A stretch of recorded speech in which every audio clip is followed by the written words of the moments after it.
안녕하십니까. BTN 불교TV 전략기획실장 유건주입니다.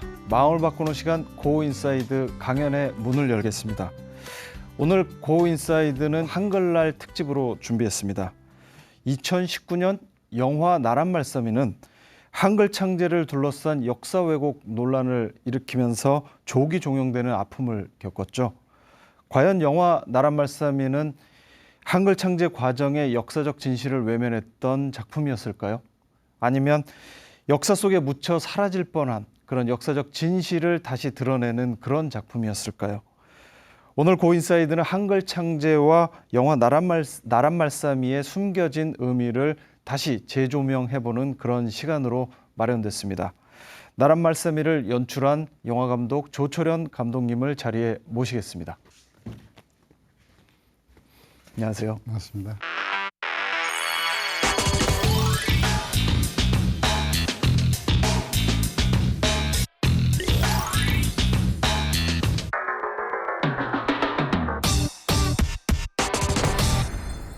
네, 저희 프로그램에 함께 해주셔서 감사합니다.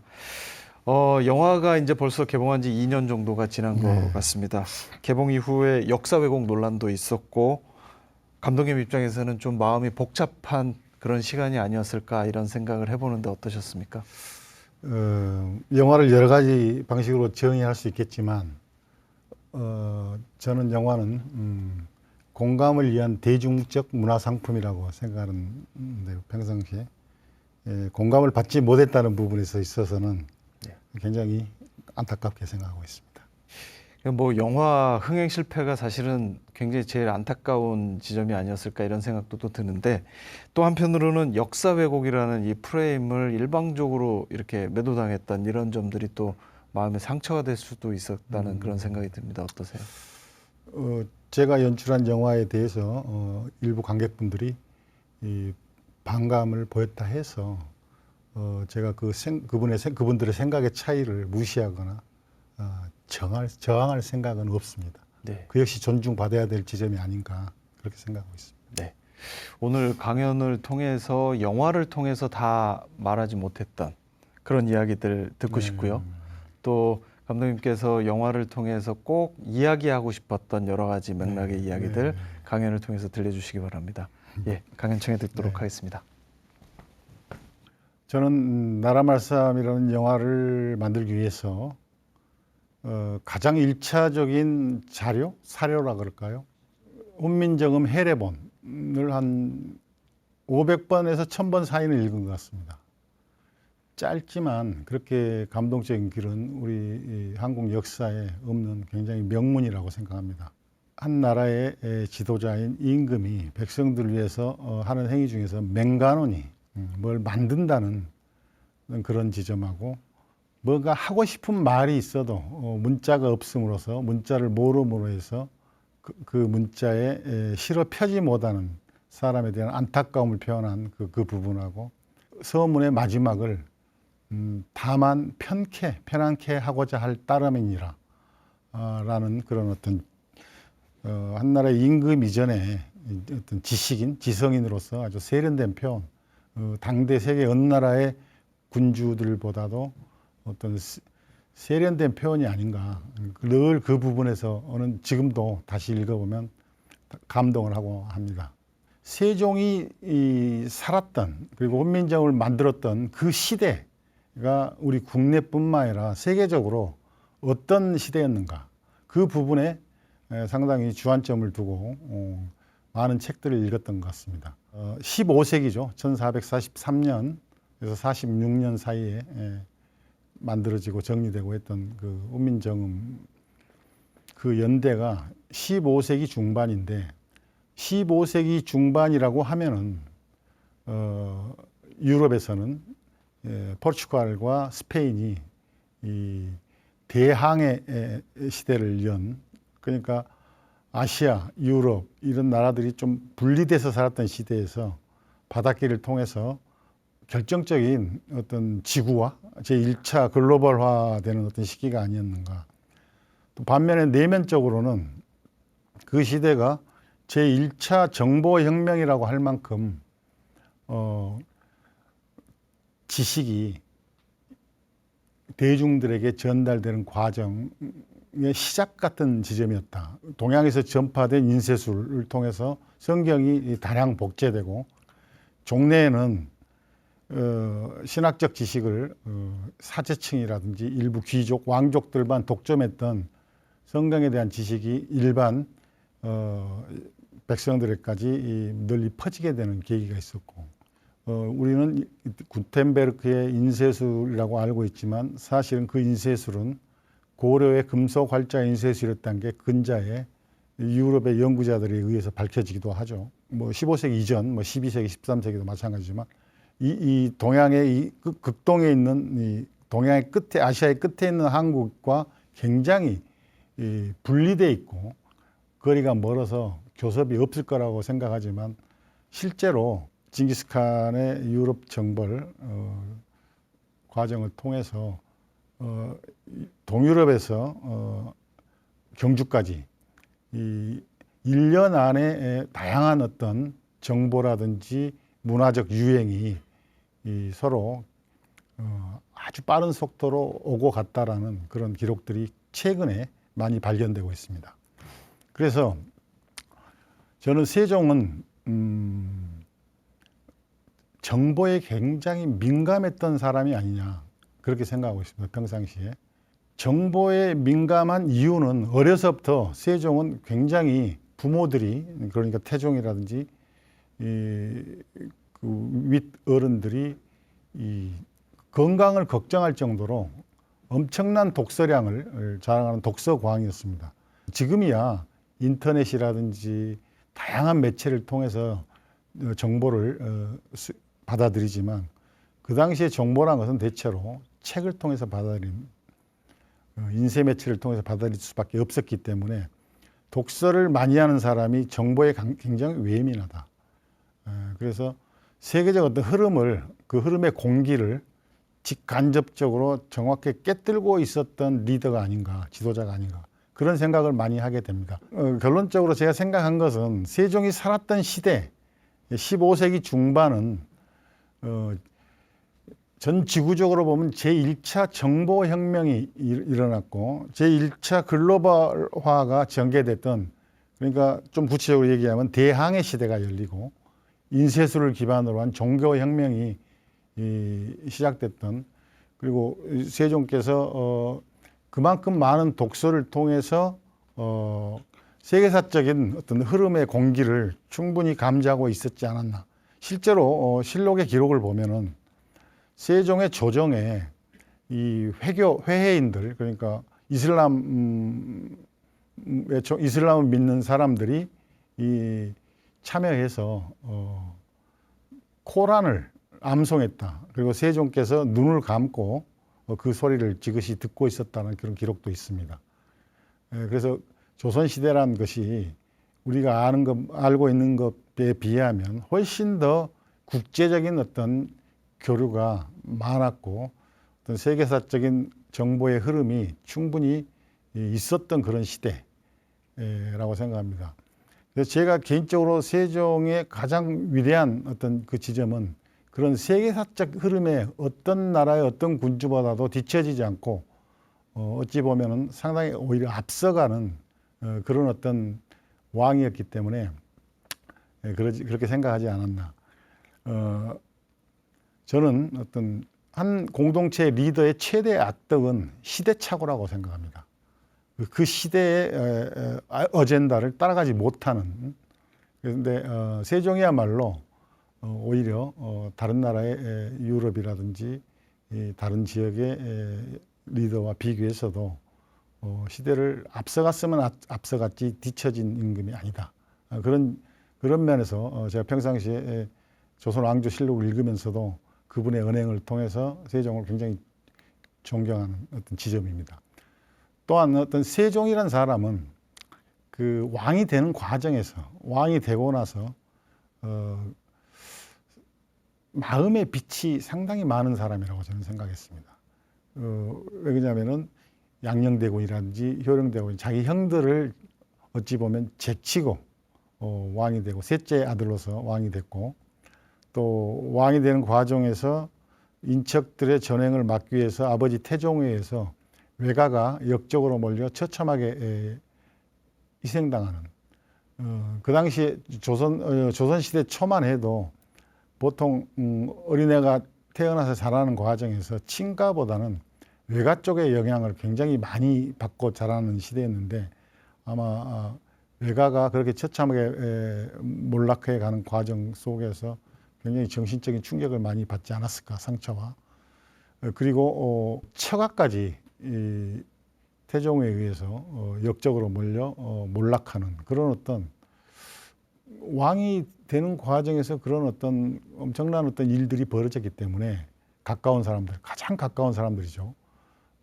그들에 대한 그 마음의 빛이 굉장히 많은 분이 아니었나. 그 마음의 빛으로 인한 상처도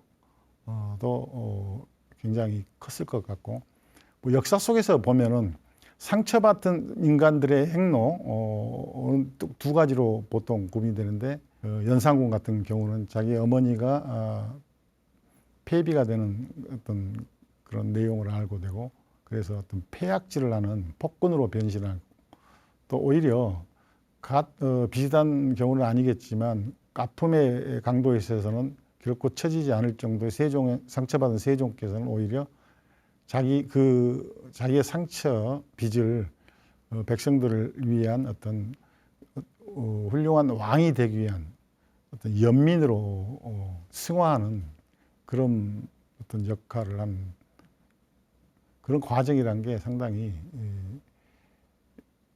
특정한 어떤 업적 이전에 굉장히 주목을 받아야 할 지점이 아닌가.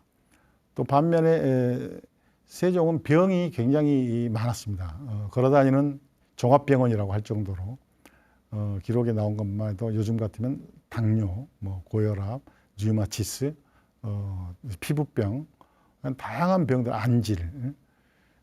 그래서 세종 훈민정음 창제와 관련된 세종 말기에는 자기 생명의 한계를 분명히 느끼고 그 한계를 느끼다 보니까 가장 중요한 게 무엇인가라고 했을 때 가장 중요한 것을 문자 창제라는 일로 매조지하지 않았는가. 세종은 아시다시피 이 농사, 의학, 천문, 음악, 거의 이 법률, 세제, 거의 모든 부분에 대한 어떤 정비를 하고 책을 만들었던 사람이죠. 그렇지만 그게 백성들에게까지 전달되고 백성들의 일상생활에 적용되지 않는 것에 대해서 상당한 안타까움을 느낄 수밖에 없었을 거라고 생각합니다. 제가 생각할 때 세종의 정치 철학은 한마디로 얘기하면 생생지락이라고 생각합니다. 생생지락이란 것은 하루하루 생활을 자기 일을 영위하면서 사는 하루하루의 생활이 시간이 즐거운 그런 어떤 것을 추구하는 정치 철학이 아니었나. 그래서 그 생생지락을 위해서는 본인이 아무리 많이 임금으로서 일을 하고 책을 만들어내고 정보를 제공해도 그것을 전달되는 수단이 없으면 안 되겠다.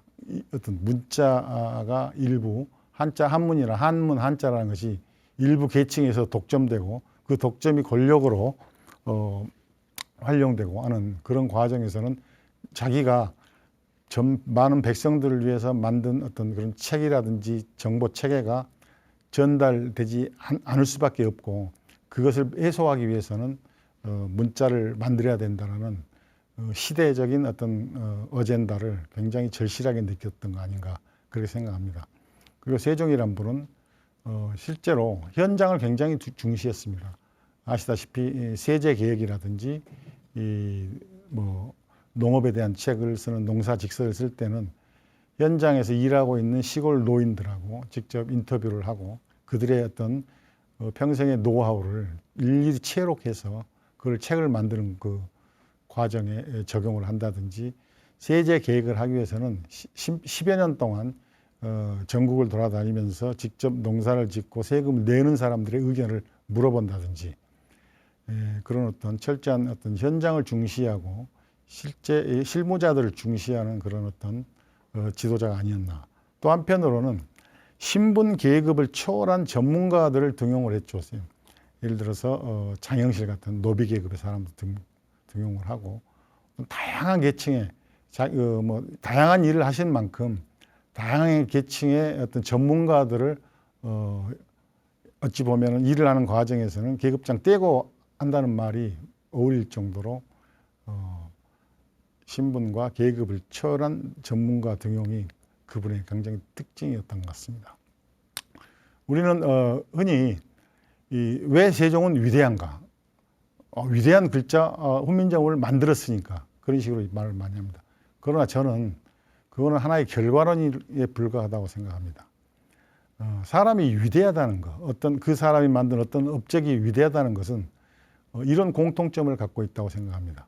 반대와 갈등과 어떤 그 일을 하는 과정에서의 다양한 고난과 이런 것을 극복하는 과정을 거쳤기 때문에 그 일이 위대해지고 그 인물이 위대해졌다고 생각합니다. 그런 과정에서 나라말씀이라는 영화는 어떤 위대한 문자로서 결과된 그 결과의 위대성을 보여주는 것이라기보다는 그 위대해져가는 과정, 그 문자를 만드는 사람들이 위대해져가는 과정, 그리고 그 훈민정음이라는 위대한 문자가 만들어지는 과정에다가 초점을 맞추고 만든 영화가 아닌가 그렇게 생각합니다. 그러니까 이 영화는 결과로서 위대함보다는 위대해져 가는 과정에 초점을 맞추는 이 영화가 아닌가 그렇게 생각합니다.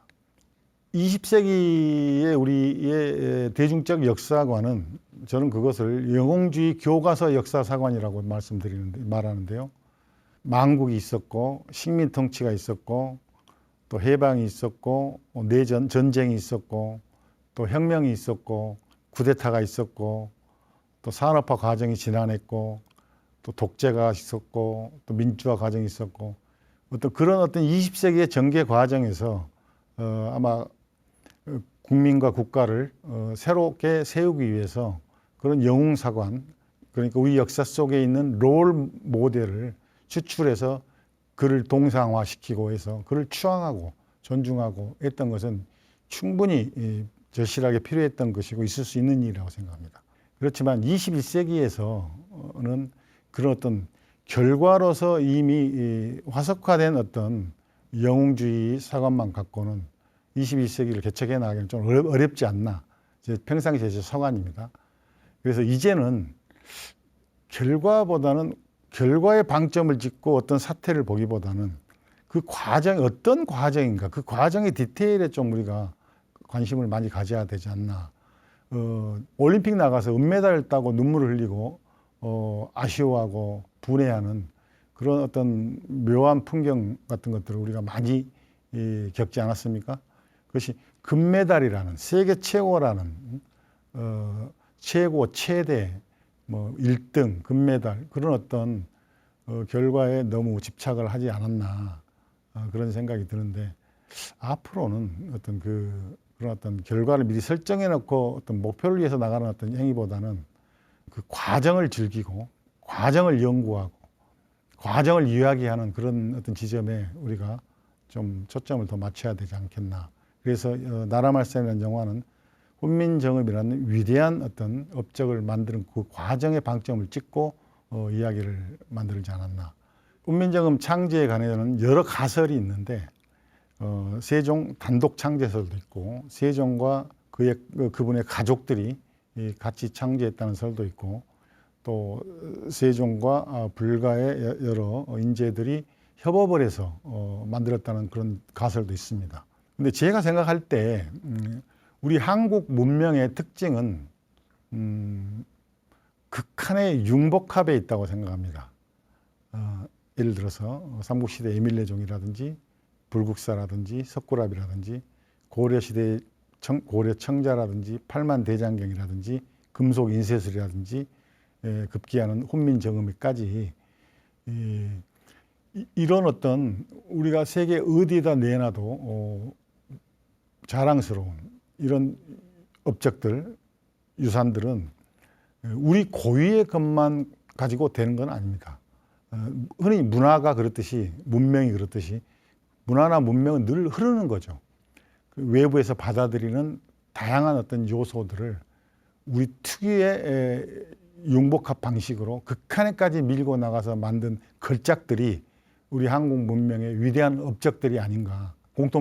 우리 한국 문명의 위대한 업적들의 공통점이 아닌가, 저는 평상시에 그렇게 생각하고 있습니다. 그래서 저는 훈민정음은 세종대왕과 신미 스님을 필두로 한 불교계의 학생들의 콜라보레이션 같은 것이 아니겠는가. 훈민정음의 콜라보레이션, 내면적 콜라보레이션은 어떤 것인가에 대해서 한번 설명해 보겠습니다.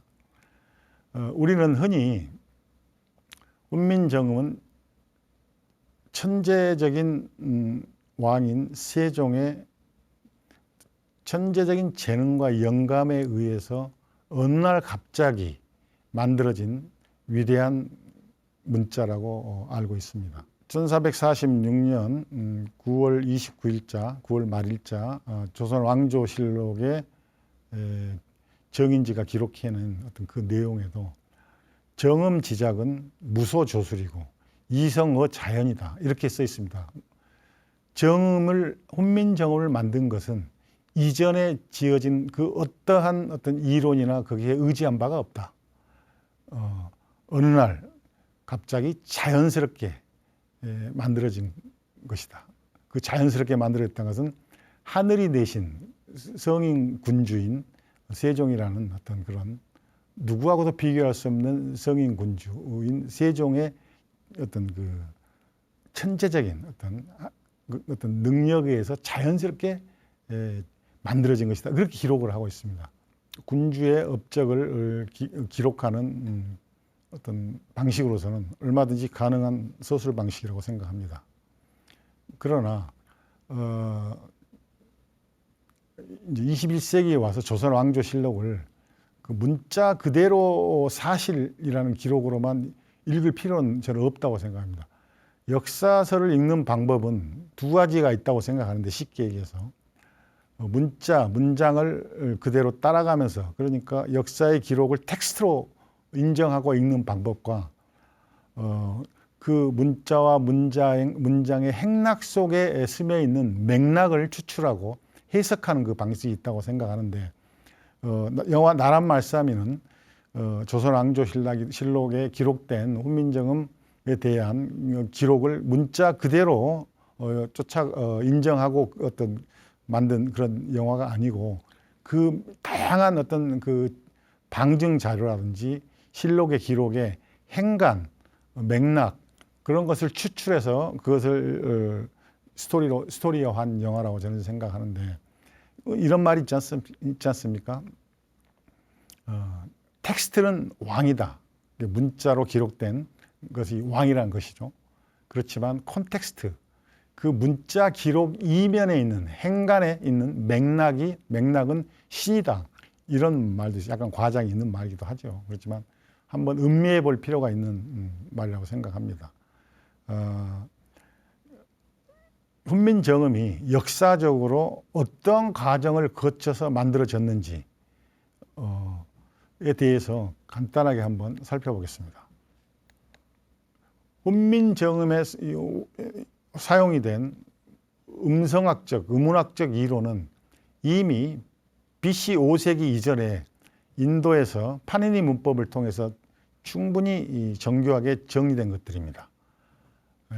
그리고 음문학 이론들이 불교의 전파 과정을 통해서 아시아, 티베트라든지 중국이라든지 거란이라든지 여진이라든지 급기야는 우리 한국, 일본에까지 전달된 것들인데요. 그렇기 때문에 이미 이 8세기에 불교의 전파 과정을 통해서 아주 정교한 음문학적 이론들이, 그러니까 티베트에서는 AD 8세기에, 또 거란이나 여진에서는 AD 10세기, 11세기에서 12세기 그때 이미 문자를 만들었고, 또 13세기에 온 나라의 4대 왕조 세조 쿠빌라이 칸이 온 나라의 거대한 제국을 다스리기 위해서 공용 문자가 필요했습니다. 표본 문자인 한자로는 유럽이라든지 동유럽이라든지 아라비아라든지 중앙아시아 쪽까지 또 시베리아 쪽까지 펼쳐졌던 거대한 제국을 통합해서 다스릴 수가 없었기 때문에 제국의 문자를 만들 필요가 있었습니다. 그래서 만들었던 문자가 파스파 문자인데 이 파스파 문자도 정확하게 산스크리트의 문법 체계와 의문학 체계를 이용해서 만든 문자죠. 우리가 흔히 생각한 것처럼 훈민정음을 만드는 원리는 이미 BC 5세기 전부터 존재했던 것들입니다. 다만 그 원리를 발성 기간의 발성 원리, 발성 기간의 모습을 본따서 만든 문자 디자인에 세종이 주도해서 만든 훈민정음의 그 천재적인 창발성이 문자 디자인 방식에 있는 것이죠. 그런데 우리는 훈민정음의 원리나 문자 디자인 방식 모두가 세종께서 독자적으로 만들어낸 것으로 우리는 생각을 하고 있는데 그것은 정확한 것이 아니다. 그리고 아시아의 거의 모든 표음 문자는 불교의 전파 과정을 통해서 불경을 번역해야 되기 때문에 불교를 전파하려면 불교의 전파와 불경 번역 과정에서 스님들이 거의 모든 아시아의 표음 문자를 만들었습니다. 이거는 학계의 정설들이고 정확히 기록에 의한 것들이죠. 그래서 이런 기록들이 저희 나라 기록에 있는 것이 아니고 중국의 송나라 때 정초라는 위대한 유명한 학자가 있죠. 그가 쓴 박물지 거의 백과저선과 같은 다양한 분야에 대해서 쓴 통일한 역사책이 있는데 그 역사책에는 다음과 같이 기록되어 있습니다. 지금 현재 중국에서 가지고 있는 의문학이나 문자 디자인에 대한 이론은 천축의 승려, 그러니까 인도의 승려들이 불경을 번역하는 과정에서 중국의 불교를 전파하기 위해서 불경을 번역하는 과정에서 중국에 가르쳐 준 것이다라고 기록을 하고 있죠. 그리고 18세기 정조 시대 때 정조 임금은 자기의 롤 모델이 정확하게 세종대왕이었습니다. 그래서 신하들에게 어느 날 문자 책문이라는 것을 명령합니다. 그러니까 훈민정음의 제작 과정에 대한 어떤 그 논술을 하라고 모든 신하들한테 명령을 내리죠. 그 신하들이 거의 하나같이 이 훈민정음의 근간이 된 원리와 이론은 의문학적으로는 칠음서, 보통 우리가 사성칠음이라고 할 때 그 칠음입니다.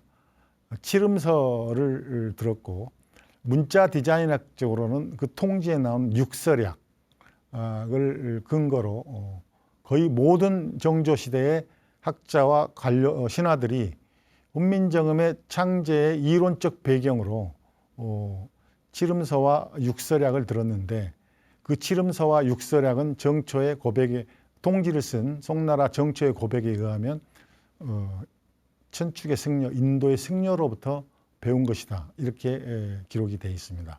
모든 그 위대한 업적들은 다양한 요소들이 서로 상호 영향을 주고받고 또 다양한 재능을 가진 인간들이 그의 재능을 주고받고 영향을 주고받고 하면서 만들어진다라는 그런 저 개인적인 어떤 역사관이라고 그럴까요?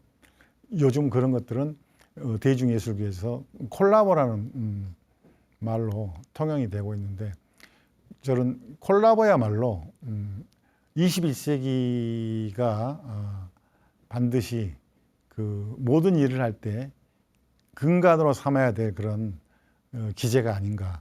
하다못해 대중음악을 만드는 작곡가라든지 프로듀서뿐만 아니라 영화도 마찬가지고 또 과학의 세계에서도 마찬가지고 뭐 스마트폰이라든지 반도체라든지 그 모든 분야가 콜라보에서 만들어진다. 저의 가치관이나 인식론이 그런 콜라보적인 어떤 것이기 때문에 제가 그 훈민정음조차도 콜라보의 관점에서 재능 있는 인간들의 콜라보, 또 각 나라에서 미리 이 전개됐던 위대한 어떤 그 원리, 어떤 이론들을 기반으로 한 콜라보 이런 방식으로 이 스토리를 작성하지 않았나. 실제로 콜드플레이와 BTS의 콜라보 곡인 마이 유니버스라는 노래를 보면은 그 가사가 굉장히 불교적입니다. 어떻게 보면은 영국의 유명한 락 그룹인 콜드플레이의 가사가 왜 그렇게 불교적인가? 그것도 생각해 보면은 영국은 인도를 식민지로 삼았죠. 18세기, 19세기, 20세기 언제까지 초반까지. 그래서 영국의 지식인들은 그리고 예술인들은 인도 문명의 영향을 굉장히 많이 받았습니다. 물론 힌두교라든지 또 불교 다 포함해서. 그래서 이미 영국의 지식계층이라든지 예술계층, 문화계층에는 인도의 영향력이 상당히 들어가 있는 것이죠. 훈민정음에 원형이 된 음성학, 음운학, 어떤 문자학적인 이론은 우리 고유의 것이라기보다도 문명의 흐름에서 우리에게 전달된 것이고, 세종께서는 신미 스님과 함께 그 원리를 활용해서 전무후무할 정도의 위대한 디자인을 해놓은 거죠. 문자 디자인을. 이 1970 몇 년도인가 아마 영국의 세계적인 역사학자 아놀드 토인비는 이런 예언을 했습니다. 20세기의 가장 큰 사건은 서양이 불교를 발견한 것이다. 이 아놀드 토인비 역사학자의 눈으로 보면은 지금 당장 우리 눈에 포착되지, 우리의 감각에, 우리의 인식체계에 포착되지 않은 어떤 그런 어떤 사태들이 아마 20세기의 가장 큰 사건으로 어느 시간이 지나면 입증이 될 것이다라는 그 통찰력을 발휘한 것인데요. 20세기의 가장 큰 사건이 서양이 불교적, 아시아적 사유 방식을, 생활 방식을 발견한 것이다, 소개받은 것이다라고 하는 것이 아마 점점 21세기에 와서 저는 입증되어 갈 거라고 생각을 합니다. 그런 어떤 관점에서 영국의 락 그룹 콜드플레이와 한국의 보이밴드, 세계적 보이밴드 BTS의 콜라보라는 것이 단순한 대중산업계의 콜라보가 아니라 어떤 문명적인 교류, 문화사적인 교류의 어떤 기폭제 같은 것이 되지 않을까. 수은 최재우라는 분께서는 동경대전이라는 책에서 이런 말씀을 하셨죠. 아마 불연기연. 그렇지 않은 것 같지만 그렇다. 이게 참 우리 한국 고유의 철학의 가장 위대한 사상 통찰 중에 하나라고 저는 평상시에 생각하는데, 얼핏 보면은 전혀 관련이 없고 말도 안 되는 것 같지만 그것이 언젠가는 영기적으로 관련이 되면 그런 것이 되기도 한다. 이런 어떤 이거냐 저거냐, 이분법적인 양자택일적인 것이 이것만 옳고 저건 틀리다라는 관점이 아니라 늘 그런 어떤 이럴 수도 있고 저럴 수도 있고 하는 것들이 유기적으로 관련을 맺고 전개된 거다라는 그런 어떤 세상에 대한 통찰 같은 것들을 굉장히 평상시에 좋아합니다. 그래서 아마 나라 말씀이라는 영화를 이런 식으로 만들었지 않았나. 그러면 세종과 협업한 어떤 세종이 이용한 어떤 문자의 창제의 이론은 그렇다 치는데, 그 사람이 하필이면 신미 스님이냐, 유교의 나라 조선에서, 이런 또 의문이 있을 수 있습니다. 근데 신미 스님은 기록에, 어떤 기록에도 신미 스님이 훈민정음의 창제 과정에 직접적으로 참여했다는 기록은 없습니다. 그렇지만 이론적 배경이 불교적인 어떤 그런 어떤 배경을 가지고 있고, 또 조선시대의 유학자들은 언어학에 대해서는 거의 무지하다시피 했습니다. 그래서 그러니까 세종의 신하 중에서 그 유능했던 다양한 정인지를 비롯한 그 훌륭했던 신하들이 실력 있는 신하들이 많았지만 언어학에 일가견이 있거나 언어학에 어느 정도 알고 있는 신하들이 없었다는 거죠. 그렇다면 세종이 콜라보를 했다면 과연 어떤 인물과 했을까? 저는 어떤 영화를 만드는 사람으로서 극적 개연성을 따지기 때문에 그런 배경적 지식을 충분히 가질 만한 사람이 있지 않았을까라고 생각을 했던 거죠. 그래서 신미 스님께서는 기록에 의하면 팔만 대장경 불경을 읽다가 한자로 된 불경을 읽다가 너무 답답해서 그 뜻을 애매하게 잘 정확하게 이해할 수가 없기 때문에 산스크리트어를 직접 배워서 불경 원전을 읽기 시작했다는 기록도 있고, 또 그분이 갖고 있는 다양한 언어학적 어떤 그 재능이 탁월했던 분으로 기록이 되어 있습니다. 뭐 일설에는 5개 국어 정도를 자유자재로 구사했다라는 그런 말씀이 있지요.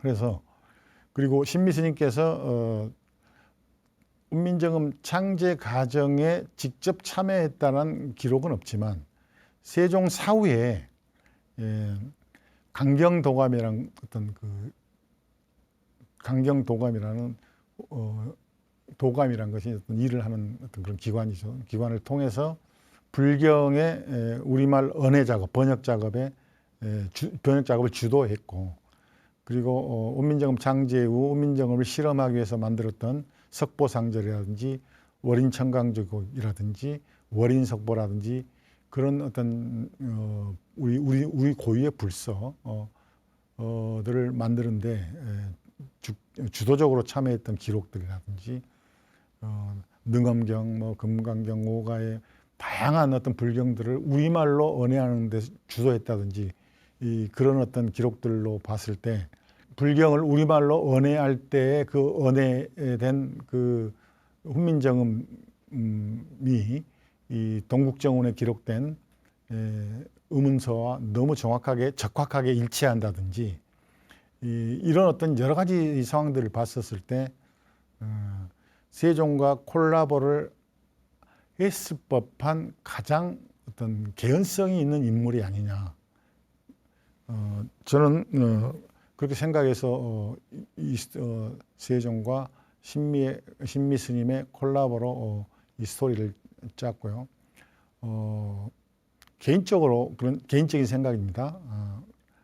세종의 단독 창제설보다는 세종과 불교계의 학승의 콜라보가 훨씬 더 극적이고 맥락적인 어떤 개연성이 있다고 평상시에 저는 생각을 합니다. 물론 역사를 공부하면서 제가 배운 가장 큰 교훈은 늘 틀릴 수 있다라는 누구든 그가 세종 단독 친제설을 주장하는 사람이든 불교계와 협업설을 주장하는 사람이든 또 꼭 훈민정음과 관련되지 않은 다양한 사실을 포착하고 통찰하는데도 역사를 공부하면서 가장 크게 배운 것은 누구나 틀릴 수 있다는 겁니다. 영국의 20세기 최고의 역사학자로 인정받고 있는 아놀드 토인비는 이런 말을 했습니다. 인간이든 문명이든 성공의 경험을 반복하고 집착하다가 그것만을 주장하다가 결국 실패하고 멸망한다. 이게 역사의 교훈입니다.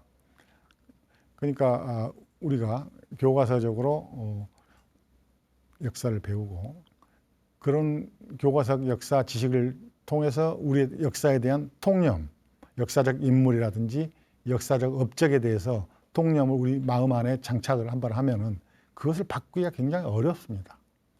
영화는 공감을 위한 목적으로 한 대중적 문화 상품이다 이렇게 했는데 이 생각의 차이, 나와 생각이 다르다고 해서 생각의 차이가 언행의 차이를 불러일으키고 언행이 말과 행동이 차이가 있으면 그 차이가 있는 사람 사이에 불통이 발생합니다.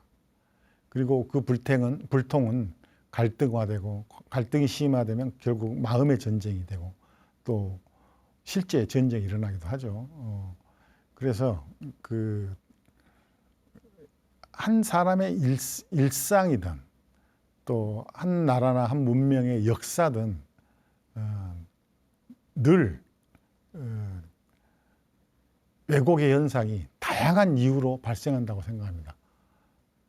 다양한 이유로 다양한 방식으로 발생한다고 생각하죠. 그것이 설사 조선왕조실록이라 하더라도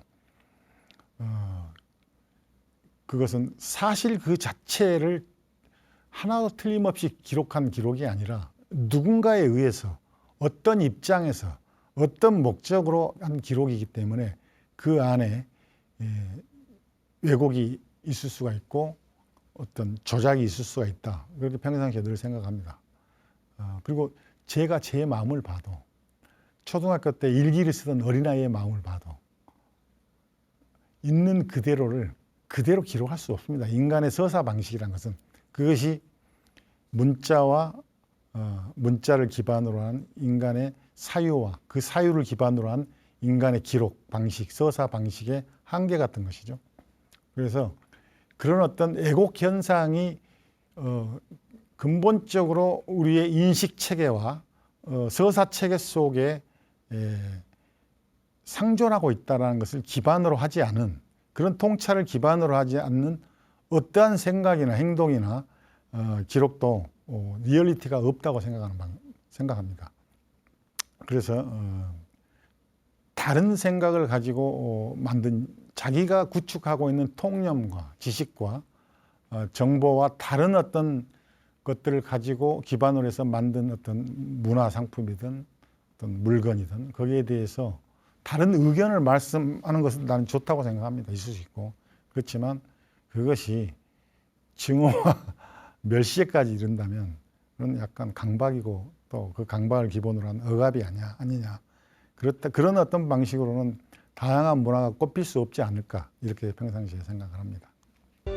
그동안에 학계에서는 알려졌지만 대중적으로는 알려지지 않는 다양한 코드들이 여러 코드들이 존재합니다. 불교의 법수들로 되어 있는 것들인데 저는 이 코드를 붓다 코드, 세종 코드, 혹은 신미 코드라고 부를 수 있습니다. 우리 고유의 위대한 어떤 세계 기록 문화유산이던 훈민정음 해례본 안에도 이런 비밀스러운 코드가 있다는 것을 소개하는 것으로서